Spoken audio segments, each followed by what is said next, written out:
AFC that are really struggling. The game here is panic or patience. D. Wood, the Las Vegas Raiders, winless. Panic or patience? Panic.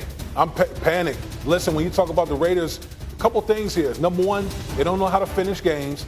And then number two, this is a heavily penalized team. Like, you can't expect in the division that you're playing in the conference that you're in, that you're going to be able to win football games that way. They got to get those things straightened out fast. Raiders committing penalties. At least we know there's something in life we can count on. Ninko, the Colts have been awful. Panic or patience? Panic.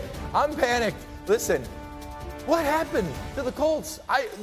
We thought Matt Ryan was the answer. We thought that was going to be the answer for them to win the division. Mm-hmm. Then they tie week 1, and then they don't score a point week 2 against the Jaguars?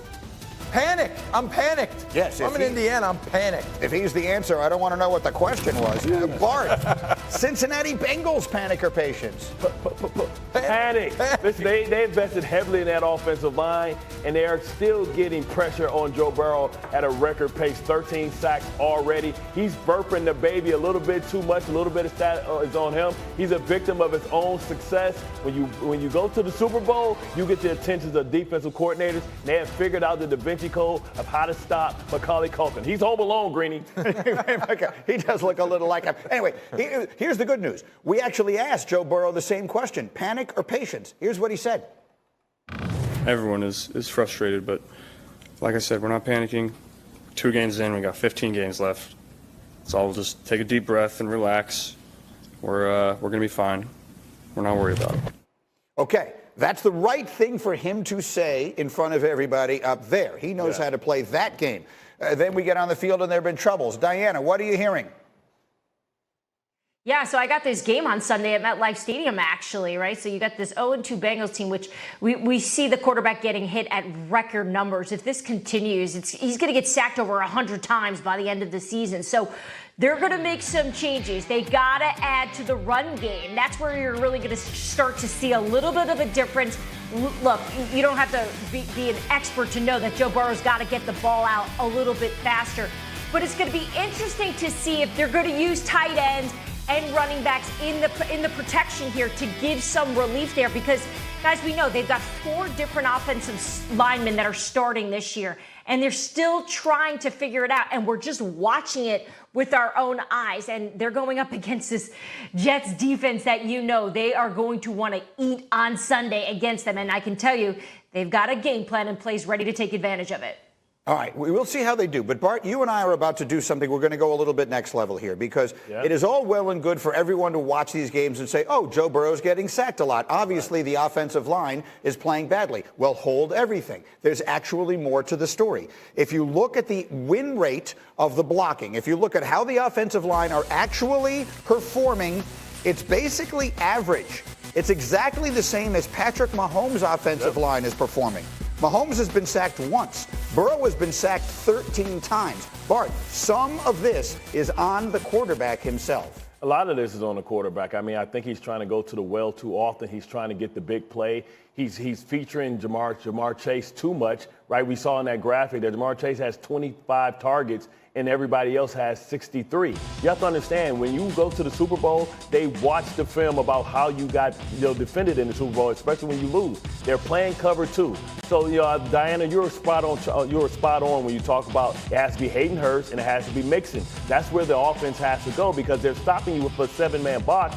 And now they're getting hands at the line of scrimmage, and you have 7 people in coverage. So if you keep the tight end in, if you keep the running back in, that's 3 people in a route with 7 people, defending the pass. That's going to make you hold on to the ball, and eventually the protection's always going to break down. So they have to run the ball in the light box. They have to be patient, the same way that Patrick Mahomes had to be patient last year when teams were doing it. And what did he do? It was quick screens. It was featuring the back in option routes, and also the tight end up the middle of the field. That's how you defeat cover 2. That's what they're going to have to do if they want to have some success. Can he be patient? I don't know. And the point, D. Wood, is sometimes we look at sacks and immediately say that's an offensive line statistic, but it's really not necessarily true. Frequently, it's a quarterback statistic as well. Is that the case from what you're looking at? What are you seeing in that struggle in Cincinnati? Yeah, I mean, listen, I'm not going to let the offensive line off the hook because there's been some issues there, but Bart is absolutely right. It is on the quarterback. protection is more than just offensive line. It's receivers getting open. It's the quarterback getting the ball out of his hand. And Joe Burrow is holding on to the ball too much, and that's creating these sacks, these pressures. And guess what? Joe Burrow can sit up there in the press conference and say, oh, you know, we're fine, everything will be. You fall to 0-3. There's been only one team in the last 20 years to make the postseason after going 0-3. You better have some fire coming into MetLife. Defensively, when we would go against a team and the quarterback was watching the rush, we knew we had him. And we knew we had when the quarterback starts to look at the rush and isn't evaluating the field, that's when there's problems. So if you look at some of these plays, he's looking down the field, then he's looking at the rush in front of him and trying to find a spot to jump around, then looking down the field. That's too long. It takes too much time. And you also have to understand, Joe Burrow started his career with an ACL tear being hit in the pocket. Yeah. Then he comes back, they have a great season, and then now he's getting hit again too much. So you look at the amount of hits that he's taken, you start to become a little shell-shocked, and you speed up your timing with, I need to get the ball out, Well, and then you start forcing balls where they shouldn't be, and you start pushing it to one player because you're more confident in that guy, and I think that's what we're seeing right now. They have to win this game. They have to, especially in the AFC. If they go 0-3, yeah, that's a big problem. You add to all of those all the time he missed in training camp with the appendix. It's a tough start for Cincinnati, but as he said, it's a long season. We'll see if they can get it back. But Bills at Dolphins in Week 3 shapes up to be one of the most interesting games of the early NFL season. The Dolphins are riding super high. Are you buying that they can stay that way and knock off the Bills?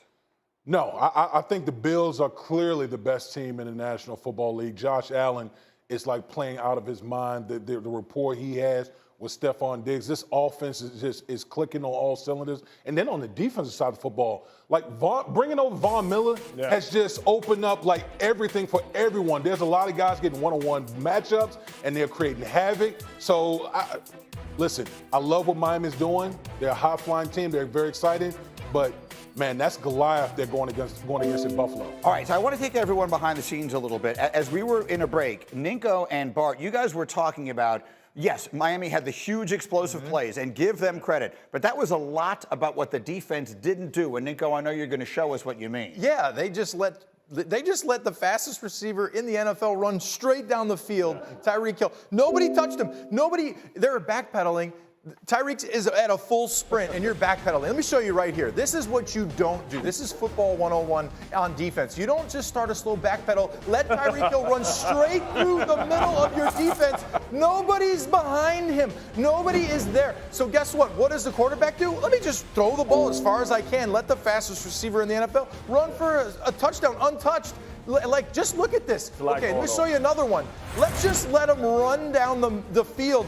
Just run. Just go ahead. You run a 4.2, 40. Okay, great. I run like a 4.4. Yeah, you're going to beat me. Okay, let me just try to do that backpedaling. It's not going to work. So if you play the Dolphins, you know that, number one, you do not let that guy run untouched through the middle of your defense, or you will get hurt. See, but this is the issue, right? Because they have two of the fastest guys in football, because Jalen Waddle is as well. So the counter to all that, if they put both of them on the same side, now you can't jam a slot receiver. Somebody's going to get the free release. But you have to be physical at the line of scrimmage, keep two safeties over the top, and bracket and double somebody else, and let the skinky beat you. Or you tell the safety, whatever you do, don't let 10 get past you. Because if you do that, it doesn't matter. You're going to. I don't think they know how fast he is. Keep your eyes on your luggage. Watch some tape.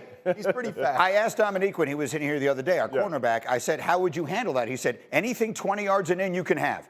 You can have anything you want less than 20 yards. I'm not letting you get behind me. And so that was inexcusable. The point is it defendable? Can you stop? Because, look, they've got a really smart offensive coach over there, D. Wood. So now he knows what's going to happen. Buffalo's going to have everybody playing off the safeties and everything else. So what do the Dolphins do to counter that against this Buffalo team? Well, listen, I think a lot of it Buffalo's saying you're not going to beat us deep. Does Tua and company have enough patience? Right. That's going to be the thing. That's the thing with high-flying offenses. When you're used to scoring quick, fast, in a hurry, when teams say, nope, we're not going to let you beat us deep, like Nico just showed, do you have the patience to put together 7, 8, 9, 10-play drives? That's going to be the question. We saw it last year because remember last year Tyreek Hill was a member of the Kansas City Chiefs. Right. And the offense struggled early on. It's because they were physical at the line of scrimmage, but they also had safeties deep. They had McCole Harmon as well, who was another fast player. So it can be done, but will you have the discipline? And to do that, will you have the nerve to be able to stop the run in a light box? Because you have to put 7 to coverage. That means 6 in the box. You got to stop the run with a light box. I really like the way you phrased that when you said history is written by the winners. The fourth quarter of that game changed everything. Yeah. Because for 3 quarters, the Ravens